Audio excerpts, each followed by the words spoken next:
నువ్వు అలా చూడద్దు నన్ను. ఏంటి ఎక్కువ ఎదుకోద్దు.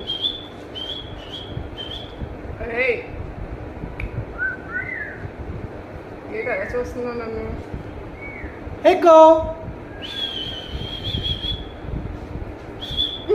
జుట్టు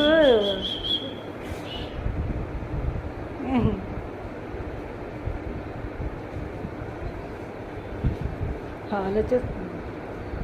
ఏం చూస్తున్నావు ఎక్కువ? చెవి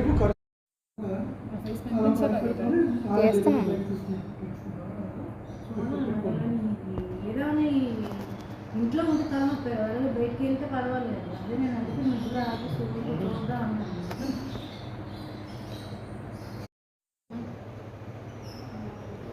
అందుకే మళ్ళీ ఎందుకంటే చింత పెట్టి నీ కొరకు కొంతమంది చెప్పి చేస్తుంది. ఇక నేను గోరెట్టుకున్నాను పోయి తలనొప్పి